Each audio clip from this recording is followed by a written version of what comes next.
Então, vamos pensar no... Voltando depois do nosso café, que existe uma diferença, como você havia falado de cota, e eu coloquei que era uma reparação histórica,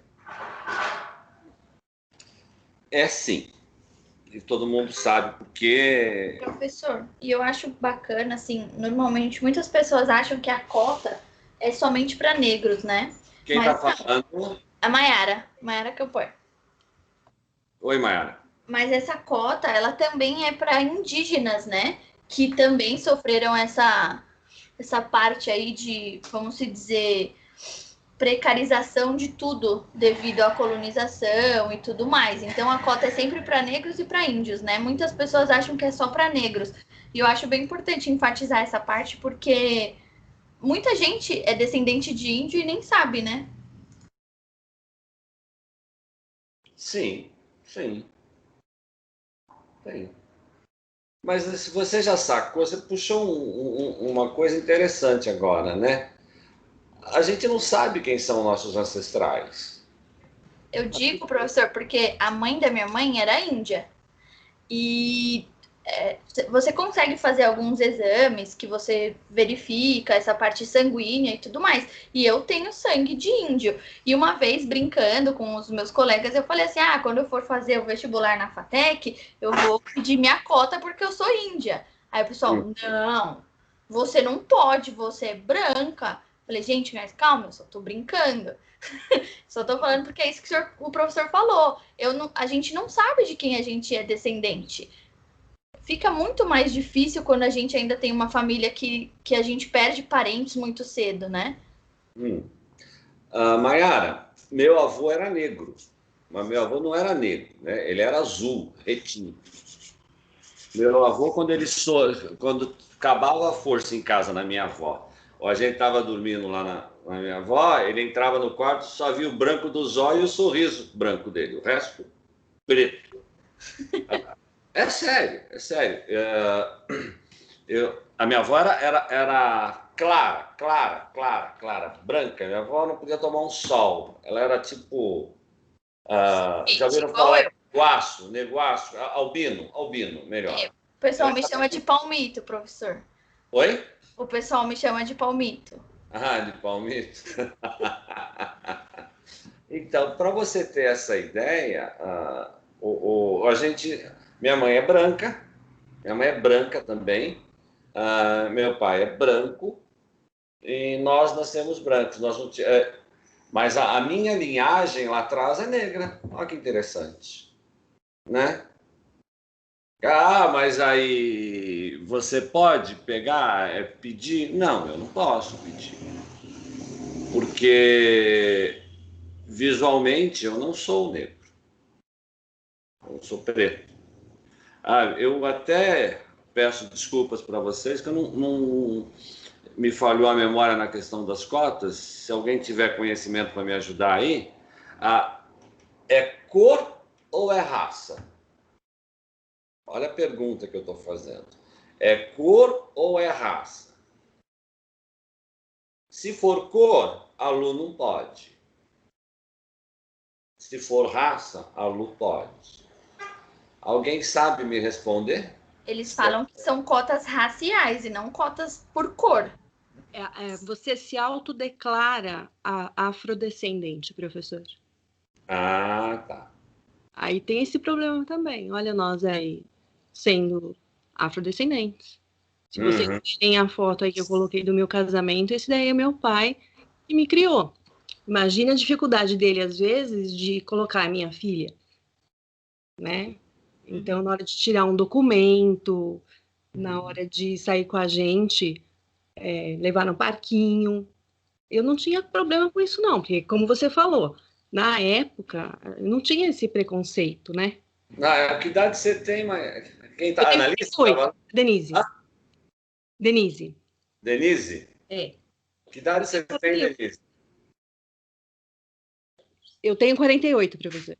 Denise, você foi minha aluna, não foi? Na pós? Fui sua aluna na graduação. Na graduação, tá. Então, assim, pra gente não tinha nada disso, mas o olhar do outro que era diferente pra gente, né? Eu, por exemplo, cresci achando que o Johnny Rivers era preto, porque era a música que se escutava. No caso, minhas tias eram passistas da escola de samba da Nenê, mas lá na Nenê da Vila Matilde era difícil eu entrar, né? Então eu ia na Flor de Vila da Lira, que era mais gostoso. Lá podia entrar, né? Mas assim, não tivemos problemas maiores com isso, não. Só foi ao contrário, né? Se a gente pensar numa coisa interessante em cima da tua fala, o nosso grupo social não impacta. É quando o nosso grupo social começa a expandir que ele impacta forte. Sim. Quando você sai do teu... O nosso primeiro vínculo social é a nossa família. O segundo vínculo social é a rua em que moramos, o bairro em que estamos, ou o prédio, hoje em dia não é mais rua, é o prédio que você mora, que você começa a conviver com outras pessoas. O terceiro é quando você já vai para a escola. Isso. E a partir daí a gente só amplia essa nossa visão social, esse nosso entendimento de sociedade, onde começam a ser incutidos outros valores, outras condições para nós. Sim, e a escola que eu estudava, ela valorizava muito essa questão da diferença, porque, inclusive, a coordenadora pedagógica era mãe da Maju Coutinho.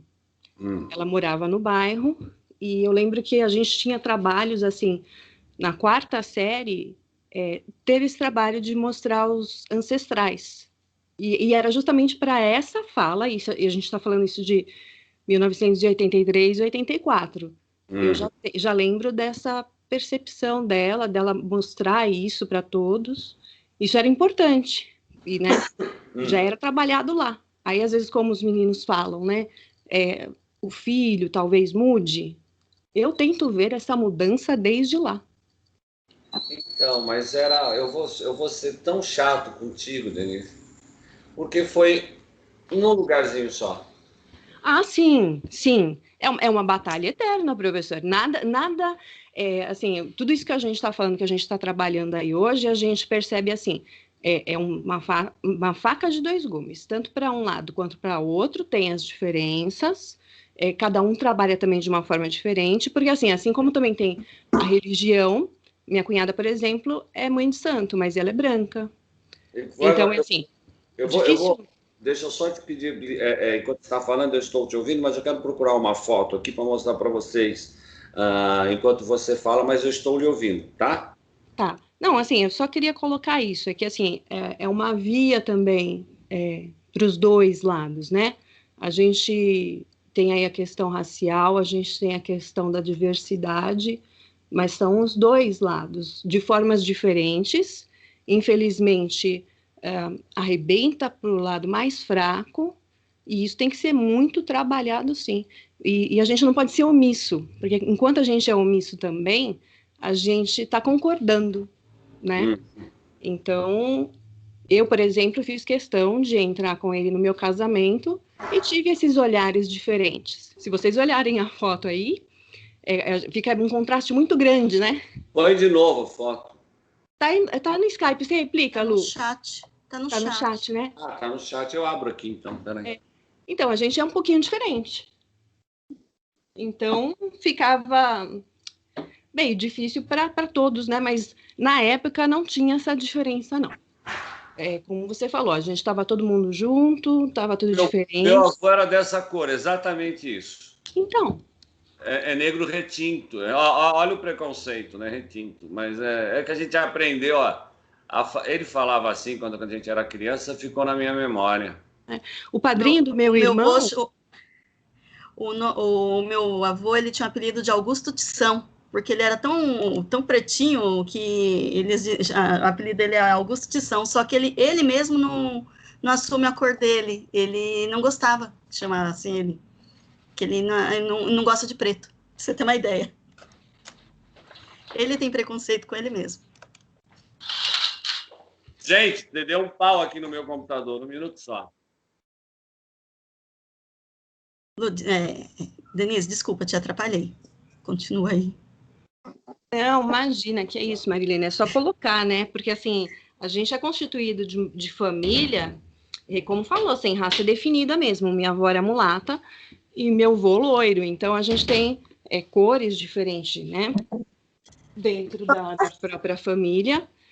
Só um minutinho, tá, gente? Oi? Só um minutinho. Estou tentando achar aqui enquanto ela... É uma questão de... Desculpa, professora, é que eu tive que dar uma paradinha aqui para abrir a porta aqui. Home office, meu amor, é assim mesmo. Foi o que meu marido acabou de falar. Foi o que ele acabou de falar. Então, assim, no caso, é como eu falei, a minha avó mulata e meu avô branco do olho claro. Então, a foto deles com todos os filhos fica parecendo que minha avó era empregada, né? No caso ali, era empregada da família e não a mulher. E eles também tiveram essa dificuldade aí para se assumir. Minha mãe também, ela não é que ela teve dificuldade, mas pensa que ela foi namorar com essa pessoa, ela já tinha 45 anos e 5 filhos, né? Então, é bem mesclado, vida bem mesclada. E tem muita dificuldade aí. Escola, no RH. Eu trabalhei num RH que era só negros e católicos, essa era a condição. Trabalhei 6 anos lá. Eu era a única contratada por seleção, recrutamento externo. E a condição desse lugar era essa. A raça, né? E você ser católico. Então, é isso. Tem dos dois lados, né? Sempre tem, né, gente? Sempre vai ter. A gente não consegue fugir muito disso. Tem uma coisa, não sei se vocês já viram, que fala da masculinidade tóxica. Já ouviram falar nisso? Não. Nunca. Cara, eu também não tinha ouvido falar nisso, mas é uma coisa. Meu filho faz um trabalho em relação a isso muito interessante. Tem um grupo de discussão sobre isso. Mas essa questão de nós, homens, não podermos ter emoções. Cara, você já sacou? Então a gente continua dentro desse aspecto preconceituoso da sociedade, mas falando do homem branco, hétero, normal. Do homem hétero, vai. O hétero, cara, ele não pode chorar, ele não pode demonstrar afeto, ele não pode fazer nada. Ele tem que chegar lá e bater na mesa todo dia. Mano, tem que tratar mal as pessoas, tem que tratar mal a mulher, não pode ser afetuoso com o filho, porque não é papel de homem esse. Gozado também isso, né? Cara. Mas isso vem mudando um pouco, não vem, professor? Vem dentro desse movimento que eu estou te falando agora. Porque até com meus pais, eu vejo pelo meu pai mesmo. Meu pai já comparando com a cultura dos meus avós, eu vejo que meu pai já é bem diferente disso, né? Meu avô é todo durão, secão, né? Meu pai ainda tem isso um pouco, mas ele já demonstra bastante os sentimentos dele, comparando com relação aos meus avós, né? E eu vejo agora, comparando com meu marido, é totalmente diferente também. Então, vejo uma evolução bem grande. Sim, mas mesmo assim a gente traz essa... Porque o problema não é o meu comportamento, ou o comportamento do teu marido, ou o comportamento do teu pai. Volta, esquece o pessoal e vai para a sociedade. De novo, gente, está falando que a sociedade cobra comportamentos nossos que nós não podemos, que a gente não quer mais. Esse que é o detalhe. Não que as pessoas não sejam carinhosas com o pai, com o filho, nada disso. É que isso ainda é cobrado e nós ainda somos criados que eu não posso apanhar na rua. Se apanhar na rua, eu tenho que bater também. Eu não posso chegar em casa chorando. Se eu machuco o joelho, eu não posso chorar. Você é homem, você não chora. Homem não chora.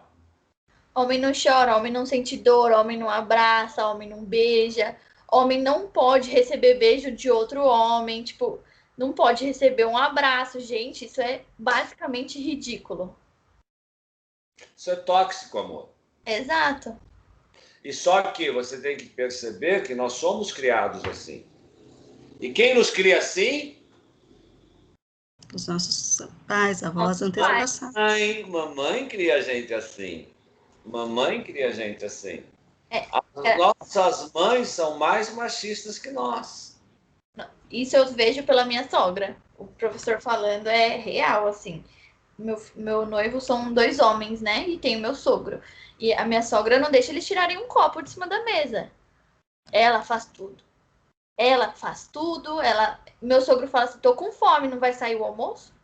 Meu filho, você tá com fome, você levanta e faz. Levanta e faz? Não, levanta e pergunta, amor, você quer comer o que hoje? Fazer para você? É verdade, qual que é o problema?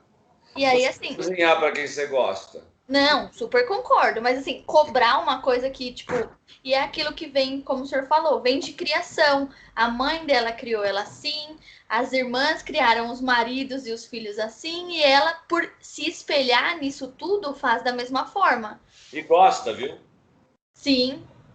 E gosta. Porque... Ela não gosta que eu faça o meu noivo lavar a louça quando a gente almoça lá. Eu também tenho outro exemplo. O Eric vem de uma família que mora a avó, a mãe, moravam 2 irmãs, ele e o irmão. Os 2 bonitinhos não faziam nada em casa. Por quê? Tinha a avó, a mãe e as 2 irmãs. Então, até hoje, aí quando a gente foi morar junto, eu falei assim, aqui não, filho, aqui é divisão, os 2 dividem, os 2 moram, os 2 fazem, entendeu? Não tem esse negócio, você está me ajudando não, é sua obrigação. Perfeito, perfeito. Lá na casa da mãe dele, até hoje, com os sobrinhos dele, a outra geração que veio, ele não faz nada, sabe? Acordou, não forra a cama, porque a irmã, que é a mocinha que tem que fazer.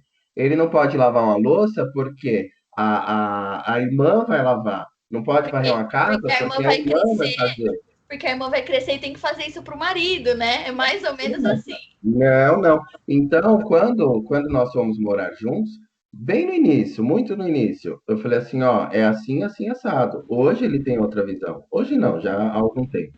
Mas lá na casa da família dele, da mãe dele, é dessa forma que acontecem as coisas.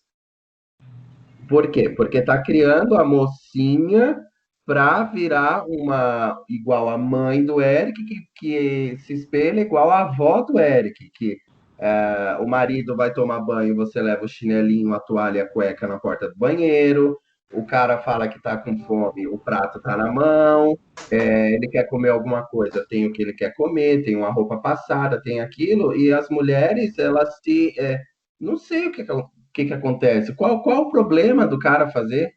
Qual o problema de lavar uma louça? De viver dentro dessa bolha, né? Parece que as mulheres estão crescendo, algumas, e continuam dentro de uma bolha, assim, não vê o lado de fora, né? Exatamente. Esses dias eu estava lá, eu não me envolvo porque não cabe a mim. Mas esse dia eu não aguentei, né? Levantou os 2 sobrinhos do Eric e tal, era de manhã, nós fomos tomar café. Aí a mãe do Eric falou assim: Agatha, arruma a cama, né? Você acordou, arruma a cama. Aí ela foi e arrumou só a dela. Aí ela voltou e falou assim: Poxa, Agatha, por que você não arrumou a do seu irmão também? Ela falou assim: Porque ele tem que arrumar, ele quem dormiu. Aí a mãe do Eric falou assim: Mas você que é mocinha, ele é mocinho, você pode fazer isso por ele. Aí eu falei assim: Como assim? Por que ele não pode fazer, forrar a cama dele, sendo que ele dormiu, sendo que ele que usa? Por que tem que ficar tudo para a mulher? Ah, mas não sei o quê, não sei o quê, não sei o quê, sabe? E é assim, até hoje lá. Mas tem os homens abusadores, viu? Meu filho Ou é se um. tem, ou se Meu tem. filho é um. Sempre vai Porque ter. eu não faço. Eu Mas não faço para ele. Mas ele monta na minha nora. Ele monta na minha nora. Porque ela deixa. Ela deixa, eu falei uma vez para ela. Ela falou assim, mas Lu, Kaique não quer fazer nada. Eu falei assim, você deixa, você vai lá e faz, a hora que ele não tiver com quem fazer, ele faz. Fala, vai comigo fazer. era diferente. Por que com você não tem pulso, Comigo né? não monta, não. Isso acontece aqui em casa ao contrário, porque a minha mãe sempre fez com o meu irmão e a minha cunhada, filha, é na chicotada com o meu irmão. Não faz não, pra ver. Ela mora em São Bernardo. Aí ele fala, vou aí te buscar ela. Eu só vou se você tiver lavado o banheiro. Senão eu não vou. Aí ele, não, eu já lavei. Já arrumou a cama? Já tirou o lençol? Porque se eu chegar aí e o lençol tiver sujo que você dormiu a semana inteira, eu não vou dormir aí. Meu E filho, eu acho que esse negócio de um conduzir o outro também tem que acabar, poxa. Eu não tenho que ficar pedindo pro Eric, vai lavar uma louça, vai fazer aquilo, se ele tá vendo que tá sujo, poxa. Vai fazer. Que nem eu tô estudando aqui no quarto do meu menor, de 9 anos. Quando ele acordou, eu estava na sala. Aí ele falou, mamãe, eu já acordou ele já, então eu vou lá para o seu quarto para estudar. Você já arrumou sua cama? Vou arrumar. Ele veio, arrumou a cama. Falei, agora eu vou lá para o seu quarto para estudar. Ele veio arrumar a cama, se arrumou. Agora eu posso ir para o seu quarto para estudar.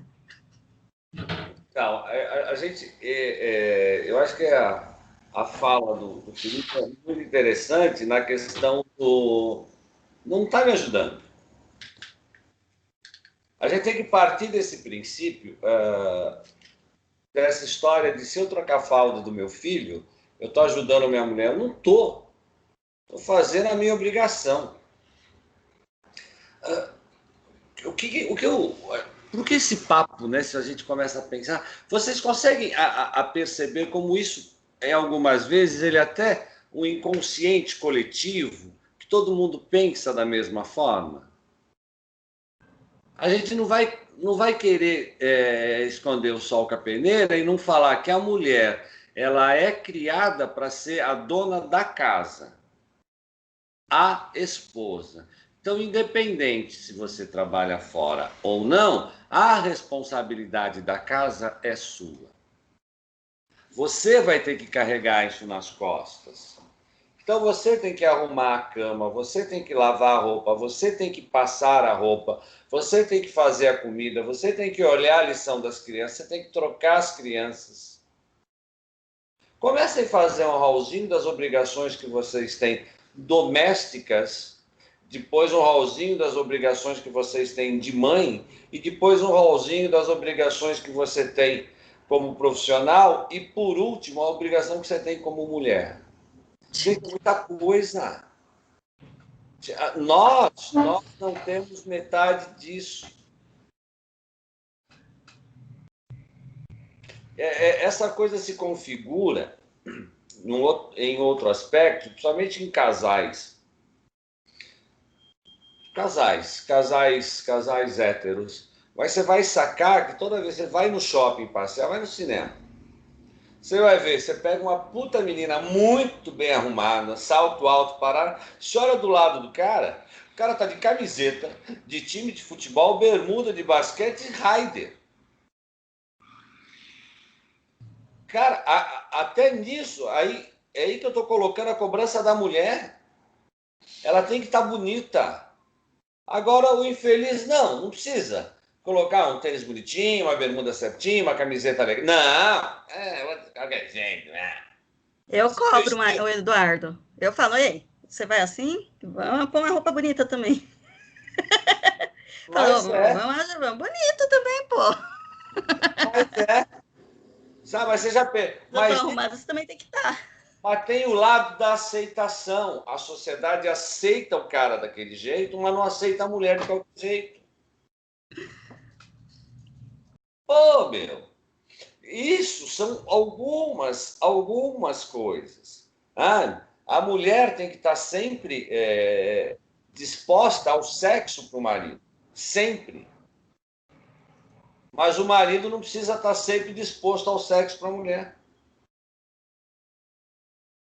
A mulher tem que estar com o cabelo arrumado, unha feita. O homem não precisa nada disso. Saca? Então, quando a gente começa a falar, brincadeiras à parte, são obrigações da mulher, não é da mãe, não é da esposa, não é da profissional. não é da dona de casa. Pô, como é que você administra tudo isso e eu quero ser o gostosão que sento, abro a minha cerveja e bebo? Ah, mas eu tô cansado porque eu trabalhei o dia inteiro. Porra, você?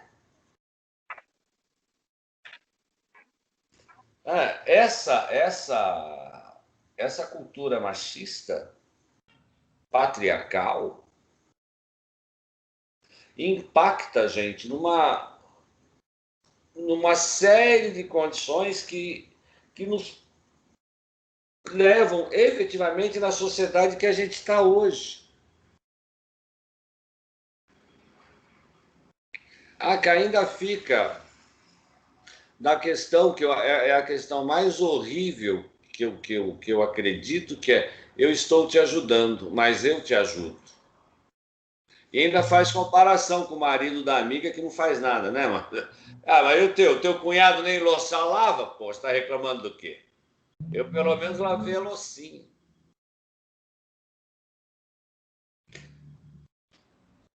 Então, crianças, quando a gente pega e pensa dentro desse contexto, ele não falou 10% de preconceito que a gente tem.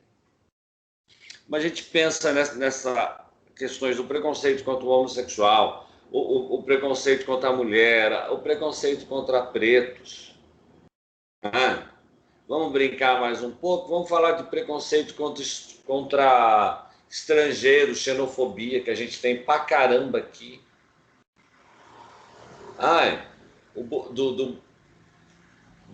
De nordestino, gente. Pessoa com deficiência. Não, vamos falar de nordestino. Tem um preconceito contra o nordestino que é tamanho. Aqui em São Paulo todo mundo é baiano, sabe? No Rio é Paraíba. Isso é estereótipo, com uma carga preconceituosa enorme. Saca? Como essa carga ela procede pesada na gente? Você é de onde, professor? Sou de São Paulo. São Paulo? Uhum. Eu sou de São Paulo. Mas isso não me impede, Mari, de olhar o que eu, sabe, de compreender o que eu vejo. Não, é que eu achei que você era do Nordeste. Por isso que eu tô perguntando. Esse meio light? Não. Mas menina adoraria morar em João Pessoa. Para quem não gostoso conhece, para lá. Adoro. João Pessoa é uma maravilha, cara. E o preço é bom, lá as coisas são mais baratas. É bem mais barato que qualquer outra capital do Nordeste. Agora, a gente precisa entender por que esse preconceito veio. Como que a gente construiu isso, cara? Como nós vamos desconstruí-lo? Essas questões, elas ficam na cabeça da gente, não vai e volta, não vai e volta. Por quê? Porque o cara que é boliviano, que veio para o Brasil, está aqui se matando. Tem um cara lá, ó, boliviano, e complementa com palavrão. Os haitianos. Haitianos, eu atendo vários haitianos aqui na empresa que eu trabalho. Eu estava no Sul com minha cunhada, né, em Santa Catarina, e, ela fala... Eu briguei com ela por conta disso, porque ela falou muito mal dos haitianos. Essa raça vem de lá para vir aqui para estragar a nossa cidade, que não sei o quê. Falou muito mal. Muito. Para pretejar a nossa cidade. Nossa, muito feio. Muito feio o que ela falou. Santa Catarina, Porto Alegre, Curitiba, são cidades branquelas. Santa Catarina é estado. Santa Catarina, então, Rio Grande do Sul, no interior do Rio, Blumenau. Chega a ser cruéis. Florianópolis, chega a ser cruel. Chega. Joinville é cruel. Essa cunhada minha, ex-cunhada, né? Ela morava em Joinville com meu cunhado, mas ela é de Itajaí. Então o mundo tem outra cor para eles. O mundo é branco e loiro. Professor não pode falar mal de gaúcho, não. Não estou falando mal de gaúcho, amor. Eu estou falando que você é de lá, você sabe o que eu estou querendo colocar. Porto Alegre é, sim, uma cidade bem preconceituosa. Ela é mais preconceituosa que São Paulo. Olha, Detalhe, São Paulo tem preconceito pra caramba. ela é uma ótima pessoa, assim, você conversa com ela, uma mente super aberta, mas nessa parte de preconceito racial, ela é pesada. Quando eu cheguei aqui em São Paulo, que eu senti muita diferença, é que, por exemplo, lá em Porto Alegre, só tem praticamente gaúchos, né? E aí você chega aqui em São Paulo, nordestino, boliviano, paraguaio, chinês, né? Parece que é um lugar que acolhe todo mundo, né? Então, isso eu senti bastante diferença quando eu cheguei aqui, né? Mas, assim, em termos de cultura, é riquíssimo, né? Porque lá a gente fica muito fechado só na gente e não se abre para os outros, nem para outras culturas, né? Nem para pessoas de dentro do próprio Brasil, né? Fica tudo muito fechado. E aqui em São Paulo, não. Por mais que muita gente fale mal de São Paulo, mas São Paulo é uma cidade muito acolhedora. Vem gente de tudo que é lugar e todo mundo aceita, né? Eu acho isso muito interessante, muito, muito enriquecedor, né? E quando eu estava trabalhando, eu fiz um processo seletivo que tinha um haitiano. Nossa, eu gostei muito dele, muito, muito, muito. Eu estava torcendo muito para ele passar, né? Porque assim, você via que ele estava extremamente, ele ia se entregar no trabalho completamente, ia se dedicar ao máximo, ia dar a vida dele por aquele trabalho. E, infelizmente, ele não passou na etapa com o gestor. Eles são super espertos, inteligentes. Outro dia eu vi uma reportagem falando, eles tiveram vida formada lá, né, e perderam tudo. Aí, quando vem para cá, tem que começar do zero, né? Quando chegar aqui, começa do zero. Aí tem que se submete a qualquer emprego para começar a crescer de novo, né? Né? Eu não ouvi, oi? O problema é achar essa primeira oportunidade, né? Alguém estar disposto a dar essa primeira oportunidade. Vai achar na construção civil, amor. Vai achar na construção civil. Essa é a oportunidade que tem. É a mesma coisa quando você sai do Brasil e vai morar fora. Você não vai achar que você vai ter o teu diploma de psicóloga e você vai para um outro país, você vai ser psicóloga. Não será. Para Portugal são 3 anos para você. Você tem que estudar lá para validar o teu diploma aqui. O teu diploma de psicóloga lá. Tá? Você não consegue atender. Você vai para a Austrália. Na Austrália, onde eu tinha alunos da Unicid que foram para a Austrália. Minha filha mora na Austrália. E o trabalho do cara, ele era ajudante geral de obra. O cara era engenheiro formado. Que bom que eu conheço. A minha filha foi hostess de bar. A filha foi babá. Ela só não foi faxineira, mas balconista, limpadora de mesa, tudo que vocês puderem imaginar de trabalho pesado, ela fez.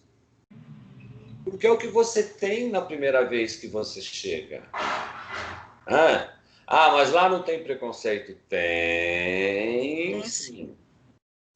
Tem sim. Todo país do mundo tem. Contra estrangeiro, nossa senhora. É bravo, gente. É bravo. Né? Então, quando o haitiano vem para cá, o boliviano vem para cá, as oportunidades que eles têm estão basicamente dentro do quê? Da mão de obra operacional. Ele não conhece a língua, não vai contratar o cara como supervisor ou como assistente, ele não sabe escrever. Ele sabe escrever, mas ele sabe escrever na língua dele, não na nossa. Então, ele precisa de dinheiro para sobreviver. Então, o que ele faz? Vai se sujeitar a qualquer coisa. Uhum. Não é? E tem uma coisa importante, né? Para nós, brasileiros, já está difícil achar um emprego. Para a gente é difícil. Sabe? O nível... Aí a gente brinca de novo com o preconceito contra o pobre, né? As nossas vagas de RH, crianças, vocês que trabalham em RH, elas são as vagas mais preconceituosas do mundo. Leiam as descrições que estão nas vagas, o que os caras pedem.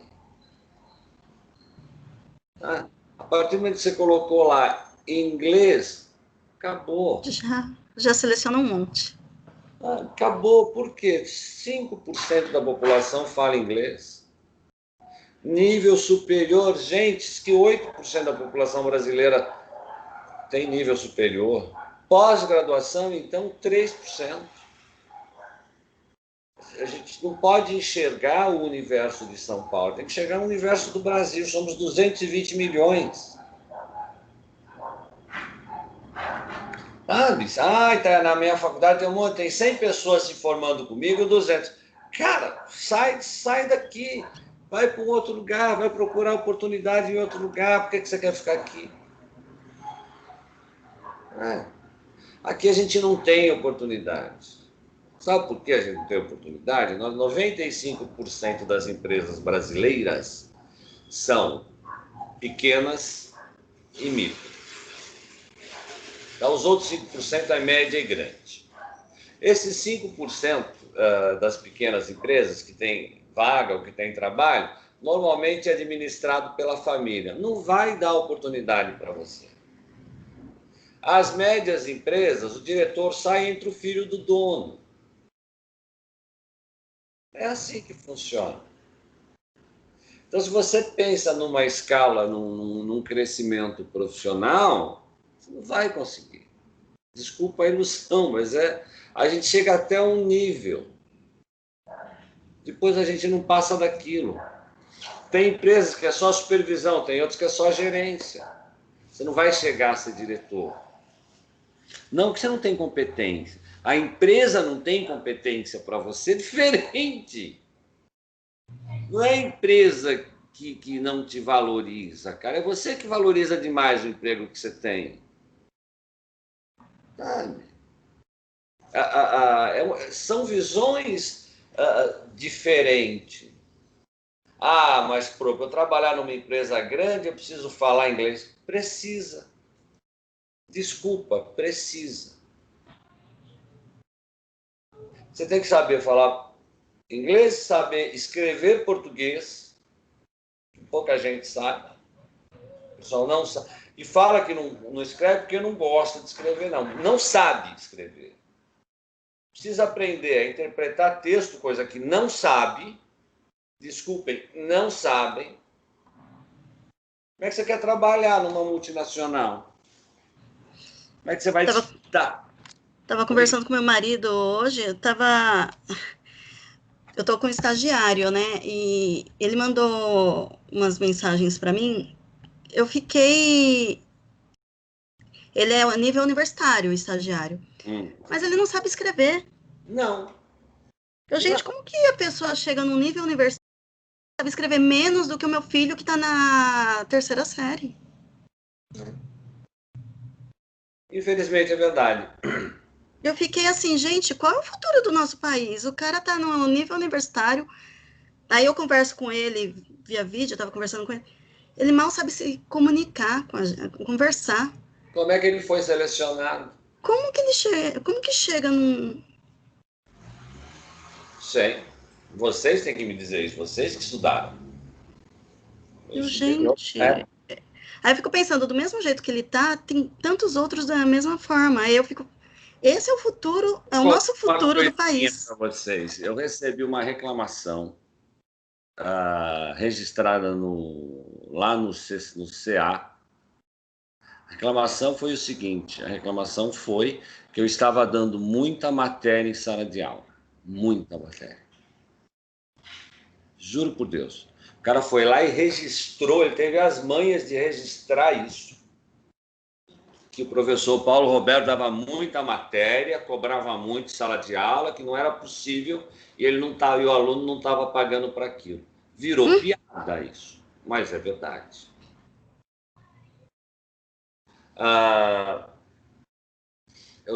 Aconteceu um outro caso comigo. Eu dava aula de psicologia do desenvolvimento e lá na Unicity.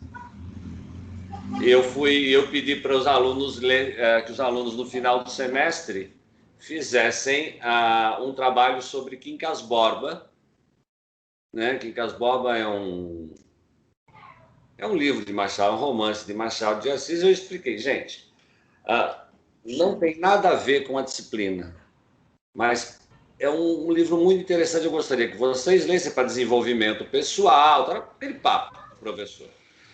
Reclamação por escrito que eu estava dando matéria que não era da minha competência.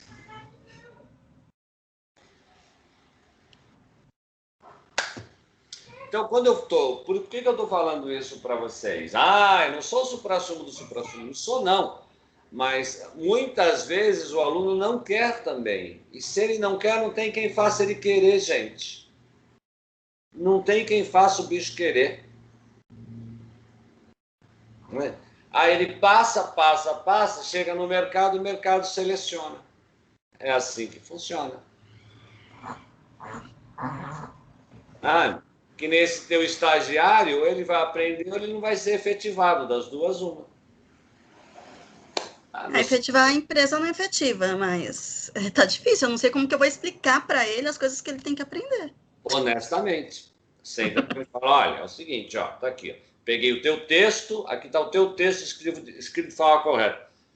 Mari, a honestidade é a melhor coisa que você tem que fazer. Simples assim. Você já está preocupado que você não está querendo ofender. Você já está colocando uma pecha no cara que ele é burro. Não, porque eu estou com dificuldade para explicar. Ele não está conseguindo... Tentei explicar algumas coisas e ele ainda não conseguiu pegar, e eu estou tendo dificuldade para explicar algumas coisas para ele. Eu já estou tendo dificuldade. Então troca. Eu já troquei, já é o segundo que eu estou trocando. Então faz você a seleção a próxima vez. A tua selecionadora também deve ser... Não é você que faz a seleção, né? Isso é erro de seleção. Quem é de seleção sabe. Isso é erro de seleção. Dá uma redação para o cara fazer. Espero que a menina da seleção saiba corrigir uma redação, pelo menos. Né? A primeira eu troquei porque ela não fazia... Ela era ótima, entendia tudo, beleza. Só que não trabalhava, não fazia o serviço. E esse segundo, pelo que eu percebi, ele não entende, ele tem dificuldade. Não está preparado. Ele tem vontade, mas não está preparado. Para você ver como as coisas são, né? Não adianta você ter vontade se você não tem conhecimento. Você precisa ter conhecimento. Estou abrindo aqui o material do que nós vamos trabalhar no segundo tempo. Deixa eu parar um minutinho com vocês. Eu queria que vocês me ajudassem a determinar a aula que vem, pessoal. Tá, eu vou explicar para vocês qual que é a nossa proposta. A nossa proposta, eu falei mais cedo, acho que a Lu ouviu. Não sei se os meninos estavam aí já, o Eric e o Felipe, acho que não. Mas a Mari, a Annelise e a Lu estavam. Bom, é o seguinte, a gente termina basicamente esse embasamento de psicologia social hoje, a parte de embasamento. Eu passei para vocês uma série de materiais onde tem toda a teoria da psicologia social. A gente pode discutir isso mais tarde, se vocês quiserem, até na aula que vem, dentro dessa dinâmica que a gente vai fazer. Mas o importante da psicologia social é essa discussão da nossa vida dentro da sociedade. E como nós encaramos essa sociedade, entendendo que o nosso grupo social ele vai fazendo parte de diversos grupos e que em alguns grupos eu, Paulo, tenho que mudar meu comportamento. para que eu possa me ajustar ou me adequar a esse grupo. Tá? E nós temos exemplos aqui na sala que falaram isso hoje para nós. Né? Muitas vezes eu inibo a minha persona não, eu inibo quem eu sou e construo uma persona para que eu possa sobreviver lá fora. Dentro do que a sociedade está me cobrando. E eu só consigo ser eu novamente dentro do meu grupo social, onde está o quê? Onde está a identidade social. Onde as pessoas me amam, onde as pessoas são iguais a mim, onde as pessoas têm os mesmos objetivos que eu. Sabe? Muitas vezes eu coloco uma máscara e pau. E muitas vezes eu tenho na minha gavetinha diversas máscaras que eu vou trocando durante o dia. Nossa, durante a semana, eu vou trocando no mês, no ano. Eu vou colocando máscaras para sobreviver. Para quê? Para que eu seja também, consiga ter uma identidade em outros grupos. Complicado? Pra caramba. Mas é assim que eu consigo sobreviver, entendem? Tá? Eu estava falando para as meninas hoje que eu não tenho mais paciência para ser executivo. Gente, eu não vou usar mais gravata, eu não quero usar gravata em casamento, acho ótimo. Só. Que eu não quero mais ser executivo, eu não quero cortar o meu cabelo, eu não quero parar de usar, sabe, jeans podrinho. Eu não quero parar de usar havaiana. Quero colocar uma camisa, uma gravata e lá, sabe? E ter que colocar uma máscara e ter que ser outra pessoa. É complicado isso. Então, o que eu faço? Eu evito certos lugares. Como eu falei, eu já não tenho nem idade mais, porque os caras não vão aceitar o homem na minha idade para ser executivo mais. Não dá para disputar com a molecada. E além de velho se acha garotão, funheiou-se tudo. Você tá rindo, mas é verdade. É verdade. Aparece eu de brinquinho lá, vim pra vaga de diretor. Opa, tá louco. Vou começar a chamar o professor de viado, já, professor. Por quê? Vamos começar a chamar você de viado. Mudou, tá de brinquinho, cabelo comprido, é viado, virou viado. Esse poderia até ser um estereótipo, mas tem viado que não usa brinco, tem viado que não tem cabelo grande. Tem viado que não usa camisa florida. Mas mesmo assim você coloca de uma forma interessante, porque você estereotipa o viado. Virou viado. Não é? Não é? Percebe? Fala. Não, mas é legal isso, porque você cria um estereótipo, esse estereótipo existe, sabe? Que só porque eu uso roupas do jeito que eu sou um homossexual. Não, amor, não é você.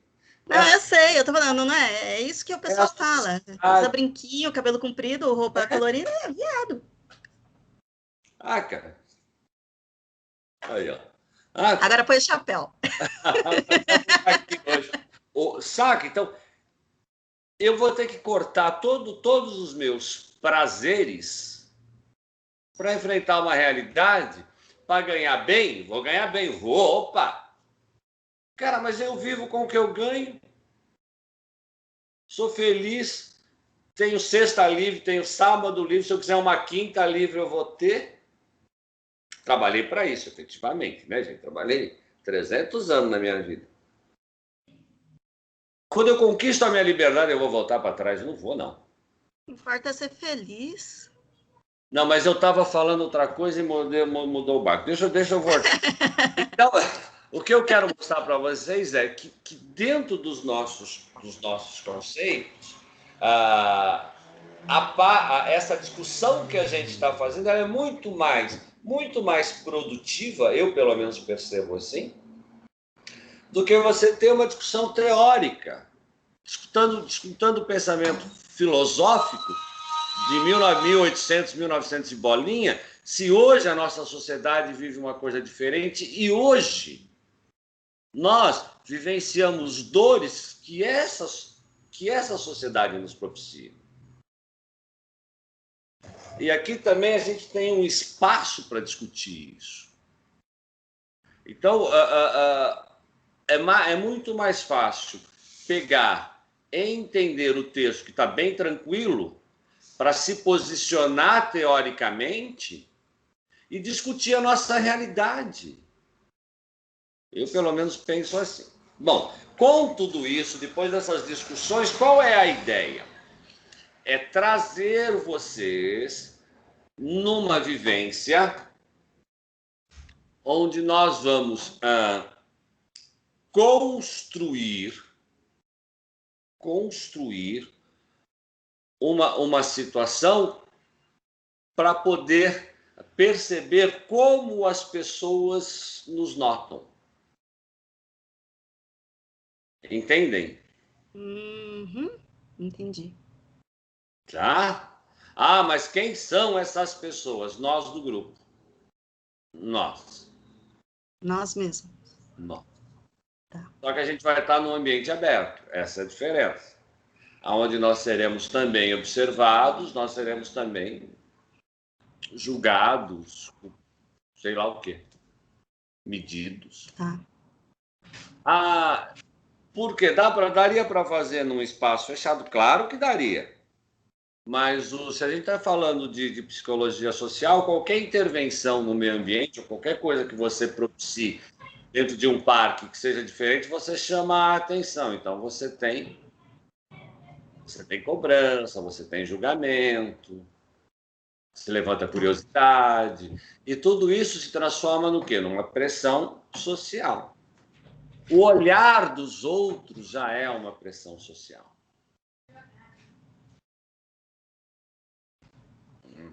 Por que no carnaval as pessoas se vestem de mulheres? Por que no carnaval os homens se vestem de mulheres? Por que no carnaval sai todo mundo, brinca? Porque o olhar de julgamento não existe. Param de julgar. É carnaval, gente, o pessoal está brincando. Percebe como essa também é uma questão social? Sai fantasiado de havaiano. Eu não estava de camisa florida, você falou, nossa, olha o seu Valença, já montou um estereótipo. Aí eu brinquei, como não é? Eu brinquei contigo e coloquei o chapéu, por quê? Vamos complementar. A gente vai medindo, pessoal, é muito gozado isso, cara. Como a gente constrói, como a gente julga as pessoas. E por mais liberal que você seja, por mais cabeça aberta, uma hora você vai julgar. Uma hora você vai fazer. Agora, você imagina isso dentro de um coletivo maluco, que é a nossa cidade, julgando você a todo momento. Fazer... Como é que eu vou falar? Eu quero encaixar uma coisa aqui. Vocês já viram? Quem é da Zona Leste pega o metrô para o centro de Itaquera para cá, quando chega no Brás, o que acontece? Qual que é a reação do pessoal que está dentro do trem? Se afasta e abre um espaço. Por quê? Porque já sabe que haverá uma invasão.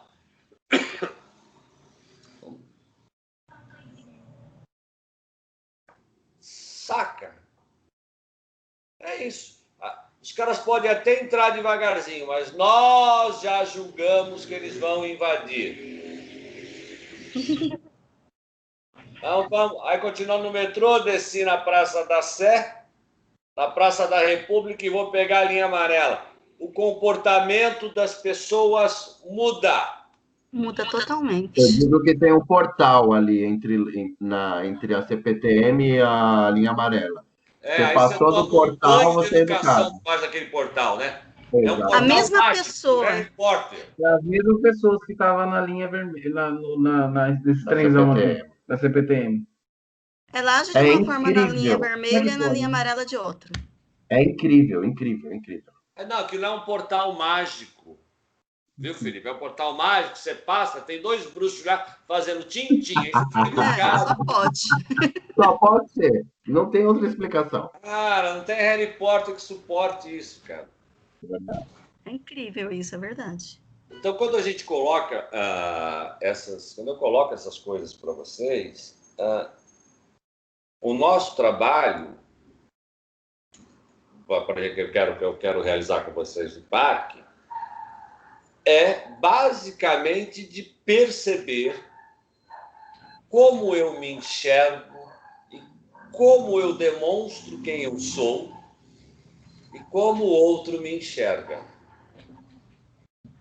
É isso que é a vivência que nós faremos, evidentemente embasado dentro dos nossos julgamentos de psicologia social. Para que isso se realize, nós precisaríamos estar num parque, vai no Parque do Piqueri, aí pega uma área do parque lá, a gente cerca, eu chego mais cedo, eu cerco, e teria que estar todos os alunos deveriam participar. Ok. Mas eu preciso que vocês decidam isso. A gente tem isso, a gente tem o impedimento da pandemia, que também é um saco, vai ter que estar todo mundo de máscara. Tá? Vai ter que estar todo mundo de máscara. Nesse trabalho estaremos eu e o Franco, porque nós somos em 20 e poucos alunos, né? Então, aí é sempre bom ter mais um, talvez vá mais uma psicóloga comigo também, para a gente continuar fazendo o trabalho de uma forma mais tranquila.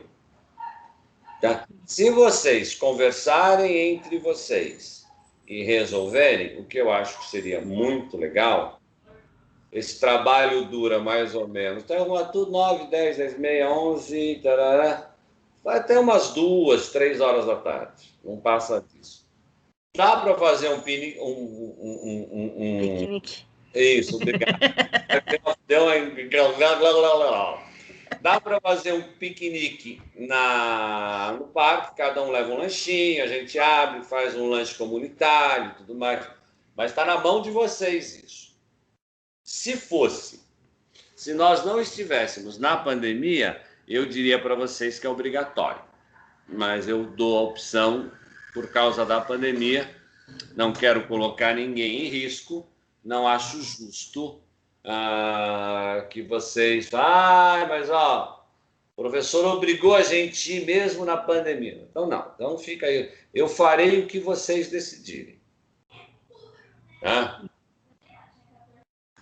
Se não dessa forma, eu tento fazer de outra forma, na casa de vocês mesmo, mas eu acho que não cresce. É verdade, não cresce muito. Mas a gente tenta ver. Está na mão de vocês. Nós temos 12 pessoas em aula hoje só. Não sei se estão todos. Vocês me ouviram que não estão na tela?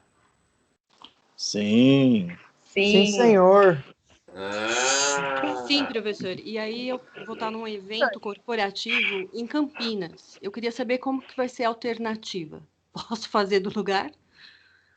Não há alternativa. É simples assim. Simples assim. Fica sem nó.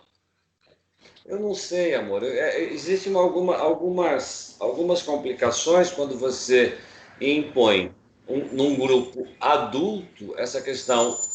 Você vai ficar sem nota. Sim. Tá? Não, eu acho concordo, que é muito mas complicado. O professor já preparou isso para a gente, né? Já tá na programação. A gente entende que está na programação. Aí, no caso, a nossa impossibilidade que é exceção. Então, mas exatamente. Mas eu também não posso e eu não quero chegar e falar, é o seguinte, você vai repetir o módulo, tá? Isso aí, as pessoas que não puderem participar, vou decidir com o Franco o que ele vai fazer em relação a isso. Vai fazer um trabalho chato depois, então vai o quê? Aquilo que eu falei que eu não gosto de fazer. Vou passar um paper, você faz um paper de 20 páginas, tarará, sem cópia da internet. Se tiver cópia na internet, aí não passa mesmo. É sério, gente. É sério, eu não estou impondo nada, mas Qual a alternativa que eu terei se você não for no trabalho? Me ajuda. Me ajuda. Eu não sei, eu odeio esses negócios de peito. Eu já falei que eu já não gosto nem de processo avaliativo. O que nós vamos fazer é uma questão de participação, de troca efetiva. Então, lógico que todos nós temos os nossos compromissos, eu tenho, vocês têm, tudo mais. Esse aqui é um trabalho, é o meu trabalho. Só que vocês estão pagando para ter aula. E eu tenho 12 pessoas em sala de aula hoje. Vocês devem ter sacado que eu nem me preocupei em fazer chamada nenhum dia com vocês. Não interessa. O que interessa para mim é a responsabilidade de pactuar e trabalhar dentro de sala de aula. Eu poderia pensar que essas nossas discussões são muito mais produtivas, construtivas, criativas, por que não dizer deliciosas, do que uma aula normal que a gente fica lá na lousa passando papelzinho. Então, é por isso que eu falei, se vocês decidirem por não, gente, aí eu invento outra coisa, mas para a sala toda, e não vai ser paper, tá? Eu não vou fazer paper para vocês se matarem no final do ano, não mesmo. E nem eu quero passar o Natal lendo o trabalho de vocês. E eu amo vocês, hein? Tá bom? Então eu vou deixar vocês pensando hoje, amanhã, e na semana que vem eu mando um WhatsApp para vocês e vocês me respondem. Eu preciso dessa resposta até terça-feira. Combinado? Ok. Então vamos almoçar, crianças? Professor, só uma dúvida. Os parques estão... Annelise, os parques estão deixando ter uma quantidade assim de pessoas juntas? Porque mais no início tinha restrição, né? Não podia ter grupos. Agora eu não sei como é que tá. Nossa, Annelise. Meu medo é a gente chegar em algum parque e falarem, vocês não podem ficar juntos. Mas eu posso, de uma forma ou outra, eu posso montar acho que 3 grupos.